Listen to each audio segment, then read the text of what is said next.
L'humanité n'a jamais cessé de s'employer à inventer de nouveaux moyens de massacre pour s'autodétruire. Quand les armes nucléaires sont apparues, tout le monde a dû se dire qu'on ne pourrait pas aller plus loin. Existe-t-il vraiment quelque chose de plus terrifiant et plus mortel qu'une explosion nucléaire ? Pourtant, la réalité fut tout autre. L'humanité a persisté dans sa quête d'engins de mort, toujours plus abominables. Bonjour à tous. L'un des fruits de cette obsession autodestructrice a été le développement d'armes thermobariques, plus connues sous le nom de bombes à vide. Pouvez-vous imaginer l'air lui-même exploser et s'embraser ? Et beaucoup de gens ne se sont pas contentés de l'imaginer. Ils ont réellement vécu cette terreur dans leur propre chair. Bienvenue sur Perduchan. Alors, passons maintenant à l'explication, étape par étape, de cette arme terrifiante. Allez, c'est parti.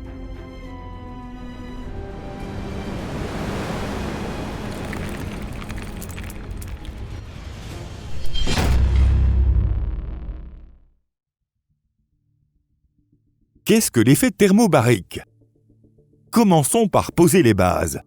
L'appellation bombe à vide n'a pas été donnée par des ingénieurs, mais par ceux qui ont assisté à l'explosion. Les témoins des essais racontent qu'au moment de la déflagration, ils ont eu l'impression que l'air lui-même disparaissait. L'espace semblait se couvrir de flammes, puis, l'instant d'après, se contracter brutalement vers l'intérieur. Le spectacle donnait l'impression qu'un vide absolu, un néant pur, était en train de brûler. Bien sûr, il ne s'agit pas d'un véritable vide, mais la sensation ressentie correspond exactement à cela. Et cette impression n'a rien d'un hasard. Le principe de fonctionnement d'une munition thermobarique est souvent qualifié d'explosion volumétrique. Contrairement aux bombes classiques, l'essentiel de l'explosion ne se produit pas à l'intérieur du projectile, mais dans l'air environnant. La première phase consiste en une explosion initiale relativement faible. Son objectif n'est pas la destruction, mais la préparation des conditions nécessaires à l'étape suivante. Un nuage de mélange combustible est alors dispersé dans l'air. Il s'agit d'un aérosol extrêmement fin qui, en une fraction de seconde, se répand partout, s'infiltrant dans les interstices, à l'intérieur des bâtiments et derrière les obstacles. Sous l'effet de la chaleur, ce mélange se vaporise instantanément et se combine à l'oxygène de l'atmosphère. L'air même qui entoure la cible devient ainsi une composante de l'explosion à venir. Un phénomène similaire peut parfois être observé lors d'une explosion de gaz domestique dans une pièce fermée. À la différence près que, dans un foyer, il s'agit d'un accident tragique, tandis qu'ici, tout relève d'une technologie minutieusement calculée. En d'autres termes, il suffit de jeter une allumette enflammée dans ce nuage infernal, et là, c'est l'embrasement total. C'est alors que débute la seconde phase. Évidemment, une munition thermobarique réelle ne peut pas compter sur la flamme hasardeuse d'une allumette. D'ailleurs, comment pourrait-on seulement espérer projeter une telle source d'ignition avec précision ? C'est pourquoi un second dispositif d'allumage, intégré à l'avance, enflamme le mélange.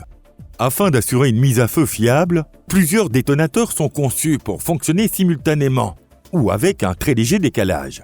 Lors de la seconde phase, l'oxygène de l'air réagit avec le combustible, et, au centre de l'explosion, la température grimpe brutalement jusqu'à 2000 à 3000 degrés. Dans le même temps, la pression augmente elle aussi de façon fulgurante, atteignant 20 à 40 atmosphères. Il en résulte une onde de choc d'une violence extrême.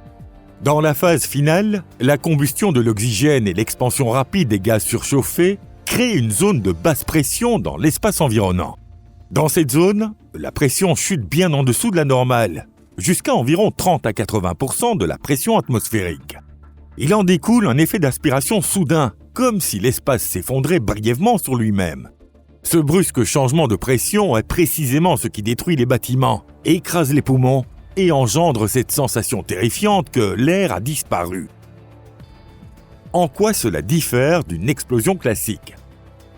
Il faut d'abord préciser que les phénomènes physiques qui se produisent lors de l'explosion d'une bombe à vide sont non seulement difficiles à comprendre pour les non-spécialistes, mais ne peuvent pas être considérés comme totalement élucidés, même par les experts.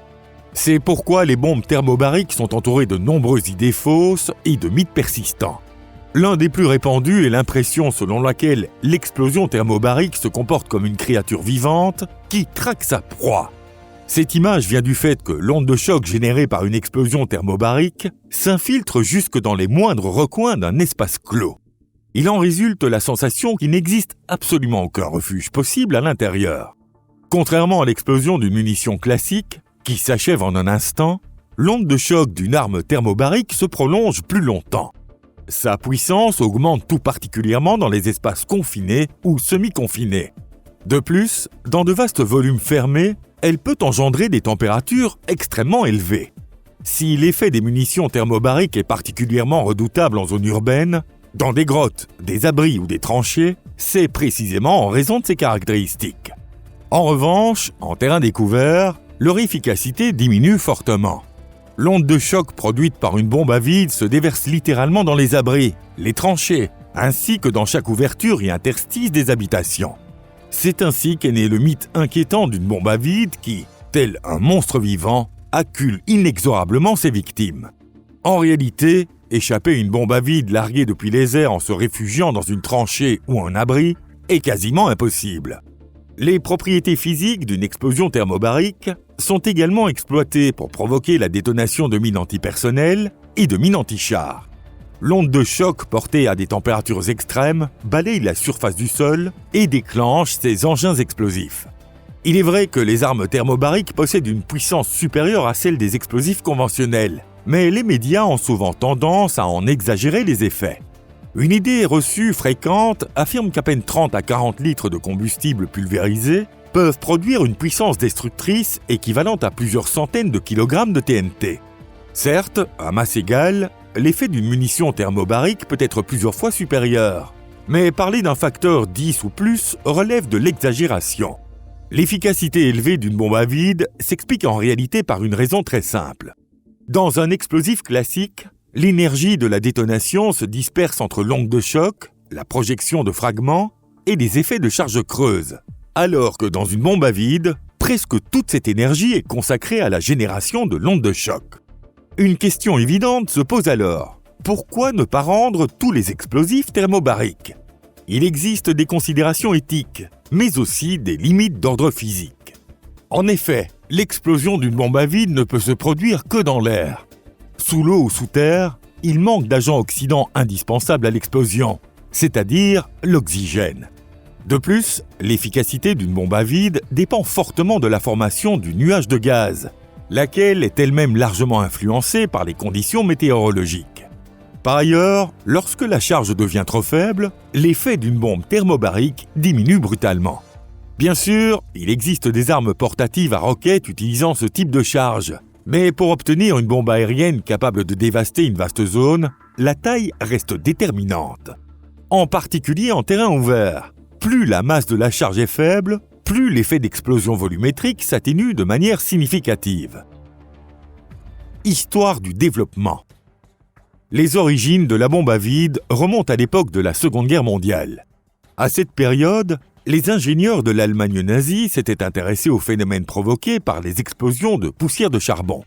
Des expériences furent également menées afin de reproduire artificiellement une explosion volumétrique. Si l'effet explosif se révélait extrêmement puissant dans des galeries aux parois solides, les résultats étaient en revanche bien moins convaincants en terrain découvert. En raison de ces limitations, et faute de temps à l'approche de l'effondrement de l'Allemagne nazie, le développement à grande échelle d'une bombe à vide ne put être mené à terme. Après la guerre, les résultats de ces recherches allemandes passèrent aux mains des Alliés, mais ils ne suscitèrent pas d'intérêt majeur. C'est généralement aux États-Unis que l'on attribue la première véritable mise au point opérationnelle d'une bombe à vide. De nombreuses sources expliquent que, durant la guerre du Vietnam, il fallut résoudre le problème de la construction de pistes d'atterrissage pour hélicoptères. L'idée d'utiliser des explosifs pour abattre les arbres et aplanir le terrain fut alors envisagée. C'est ainsi qu'à l'été 1969, ce que l'on appela plus tard bombe thermobarique ou bombe à vide, alors désignée comme bombe à détonation volumétrique, fut employée pour la première fois en conditions de combat. Les 2 ou 3 bombes que pouvait transporter le célèbre hélicoptère américain Iroquois, surnommé U, étaient considérées comme idéales pour cet usage. Il est bien connu qu'en temps de guerre, le progrès technologique s'accélère de manière spectaculaire. Selon certaines versions, c'est à partir de ces bombes d'aplanissement du terrain qu'émergea rapidement la légendaire Blue 82, dite Daisy Cutter, que l'on considère comme l'ancêtre direct des bombes à vide modernes. Un nom pour le moins ironique. Toutefois, les recherches systématiques et à grande échelle sur les bombes thermobariques ne commencèrent véritablement qu'à partir des années 1980. À cette époque, stratèges militaires et responsables politiques cherchaient une alternative aux armes nucléaires capables de frapper un ennemi retranché dans des installations fortement protégées. Ces travaux progressèrent particulièrement rapidement aux États-Unis et en Union soviétique. À la fin du XXe siècle, les États-Unis mirent ainsi au point la plus puissante bombe à détonation volumétrique non nucléaire jamais conçue, la Massive Ordnance Air Blast, ou bombe à explosion aérienne massive. Son nom officiel est GBU-43B, mais elle est plus connue sous le surnom officieux de Mother of All Bombs, c'est-à-dire la mère de toutes les bombes.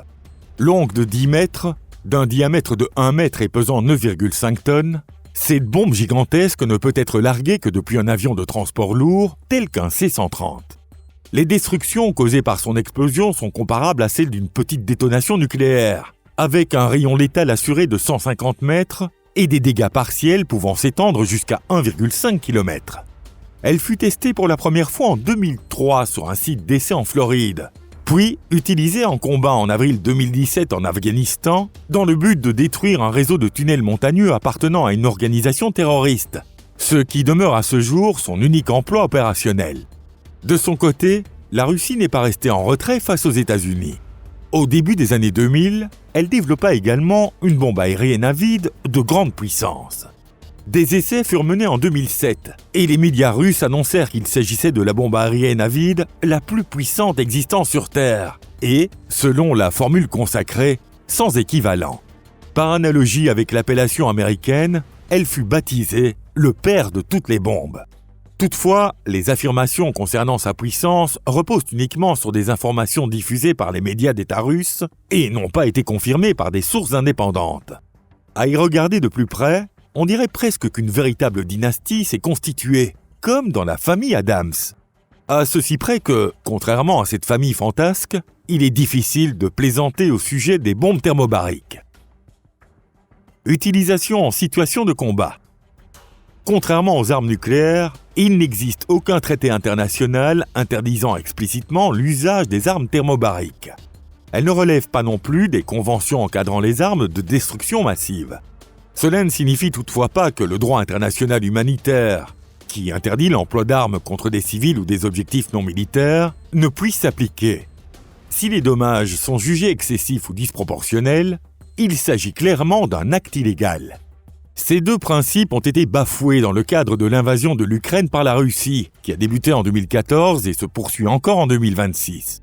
Depuis 2022, la Russie utilise de manière continue contre l'Ukraine des systèmes de lance-roquettes multiples équipés d'ogives thermobariques montés sur des châssis de chars T-72. Le système de lance-flammes lourd Soltsepiok, connu sous la désignation TOS-1A, emploie également des munitions thermobariques. L'usage d'ogives thermobariques par la Russie dans la guerre en Ukraine a été signalé à maintes reprises par plusieurs experts militaires occidentaux. En particulier, le spécialiste militaire Gustav Gressel, du Conseil européen de relations internationales, a affirmé que l'emploi d'armes thermobariques dans des zones habitées constitue un crime de guerre. Un exemple récent de ces actes de brutalité a été enregistré dans la nuit du 2 au 3 mai 2025. La ville ukrainienne de Kharkiv, qui compte plus d'1 million d'habitants, a été attaquée par des drones de type Giran 2, équipés d'ogives thermobariques, provoquant d'importantes destructions et de nombreuses victimes civiles. Il convient de préciser que ce n'était pas la première fois que la Russie utilisait des bombes à vide contre des civils. Le premier usage remonte à l'époque de l'Union soviétique, prédécesseur de la Russie, durant la guerre d'Afghanistan entre 1979 et 1989. Au cours de ce conflit, des bombes thermobariques furent largement employées pour frapper les positions des moudjahidines afghans dans les régions montagneuses et les grottes, où les munitions conventionnelles se révélaient peu efficaces. L'utilisation de bombes à vide contre des forces d'opposition en Syrie a également fait l'objet d'une large couverture médiatique à l'époque. Là aussi, comme en Ukraine, elles ont été employées dans des zones urbaines, densément peuplées. L'armée russe s'est également forgé une réputation sinistre en raison de l'usage de munitions thermobariques lors des conflits en Tchétchénie et dans les années 1990 et 2000. À l'époque, l'emploi d'armes thermobariques en milieu urbain avait suscité de vives critiques de la part d'organisations de défense des droits humains. Depuis lors, l'expression « bombe à vide » s'est profondément ancrée dans les esprits comme symbole d'une brutalité excessive en temps de guerre. Il est vrai que, pour un État qualifié de terroriste, comme pour un meurtrier ordinaire, cela ne peut être perçu que comme un compliment. Car la cruauté constitue l'un des moyens essentiels pour ce type d'entité infâme d'atteindre ses objectifs. Comme vous pouvez le constater, la bombe à vide n'est pas une simple légende urbaine ni une fiction, mais une arme bien réelle, utilisée à maintes reprises dans divers conflits armés. Sa puissance destructrice est considérée comme seconde seulement à celle des armes nucléaires, ce qui en fait une arme d'une extrême dangerosité. Et l'horreur qu'elle inspire ne tient pas seulement aux ravages qu'elle provoque, mais aussi au fait qu'elle brouille la frontière même du concept d'arme de destruction massive. Si la vidéo d'aujourd'hui vous a plu, n'hésitez pas à laisser un j'aime et à la partager avec vos amis. Merci de votre attention. À très bientôt. Au revoir.